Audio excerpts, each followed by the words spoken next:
오늘은 지난번 예고한 대로 파울로 코엘료의 소설 5번째 산을 들고 왔습니다. 소설 5번째 산은 고대 이스라엘의 선지자 엘리야를 다룬 코엘료의 최신 장편소설입니다. 최신은 아니겠군요. 1996년에 출간된 소설이거든요. 국내에는 1998년에 번역되었고요. 당시 영어판 중역의 어색함과 번역 오류 문제로 독자들의 사랑을 받지는 못했습니다. 이에 문학동네 출판사를 통해서 2022년에 포르투갈 원전으로 구판의 오류를 바로잡고 깔끔하게 재번역된 겁니다. 소설의 주인공은 엘리야입니다. 기독교, 유대교, 이슬람교 모두에게 중요한 인물이죠. 작가 코엘료는 성경의 이야기에 문학적인 상상력을 보탰습니다. 구약 성경 열왕기상 17, 18장의 이야기를 토대로 했는데요. 소설의 시점은 BC 9세기 초 이스라엘 북서쪽 지중해 연안의 시돈 땅 사렙타 지역입니다. 당시 이스라엘은 남북으로 분단된 상황이었습니다. 지금의 한반도처럼요. 통상 북쪽은 이스라엘, 남쪽은 남유다, 즉 북이스라엘, 남유다 이렇게 부르는데요. 소설의 시대적 배경을 이해하기 위해서는 당시 북이스라엘 역사를 간략히 요약해 드릴게요. 원래 BC 10세기 중역까지만 해도 이스라엘은 하나의 통일왕국이었어요. 다윗과 그의 아들 솔로몬이 다스릴 때까지는요. 근데 솔로몬의 아들 르호보암 때 신하가 쿠데타를 일으킨 겁니다. 그 쿠데타로 독립해 떨어져 나간 왕국이 바로 북이스라엘입니다. 기존의 왕국은 남유다가 되는 거고요. 소설의 배경은 바로 그 북이스라엘 왕조 아합이 다스리던 BC 9세기 중엽입니다. 아합은 북이스라엘 역사상 가장 부패하고 타락한 왕으로 꼽힙니다. 아합은 페니키아의 공주 이세벨과 국제결혼을 하는데요. 그 영향으로 유일신 야훼 하나님을 버리고 바할과 아세라라는 페니키아의 신을 섬기게 됩니다. 이것 때문에 야훼 하나님은 선지자 엘리야를 아합에게 보냅니다. 엘리야를 통해 이스라엘의 오랜 가뭄이 닥칠 것을 예고하죠. 엘리야의 예언을 들은 아합은 아주 빡이 칩니다. 이 새끼 뭐야 이거? 뭐 가뭄이 들어? 해서 막 쫓습니다. 엘리야를 죽이려고 하죠.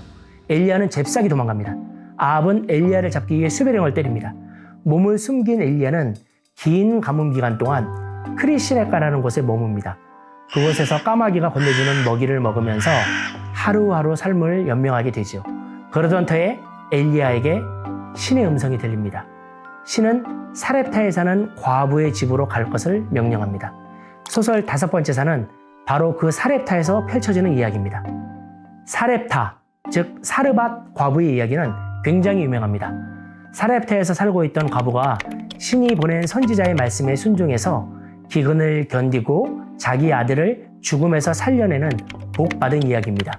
이 에피소드는 오랜 기간 동안 전 세계 신앙인들에게 도전과 영감을 주었죠. 작가 코엘료는 여기에 문학적인 상상력을 발휘해 최악의 시대에 가장 빛나는 선지자였던 엘리야도 한낱 의심 많고 연약한 평범한 사람에 불과했다는 걸 일깨웁니다. 작가는 세상의 위협에서도 자신의 신념과 가치관, 정체성을 지키기 위해 자기만의 길을 묵묵히 걸어가는 인간상에 주목했습니다. 시련 자체는 인간을 파멸시키지 않는다. 시련은 언젠가 반드시 끝나기 때문이다. 시련을 겪어낸 인간은 스스로 일으키는 법을 배운다. 엘리야는 사렙타에서 이런 깨달음을 얻게 되는 겁니다.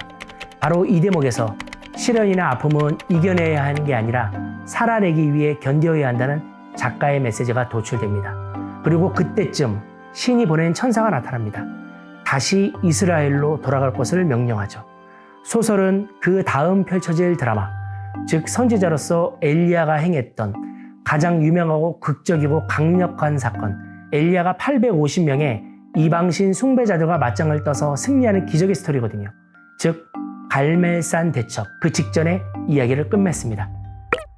소설 5번째 산은 3000년 전 고대 근동 역사와 문화를 실감나게 관통하는데요. 종이의 발명, 알파벳의 기원, 무역의 경로 등 당시의 역사와 종교, 정치와 경제에 관한 이야기를 생동감 있게 전합니다. 그리고 그 위에서 펼쳐지는 선지자의 전형인 엘리야의 인간적 고뇌는 3000년이라는 시간을 넘어 우리의 가슴 속으로 밀고 들어옵니다.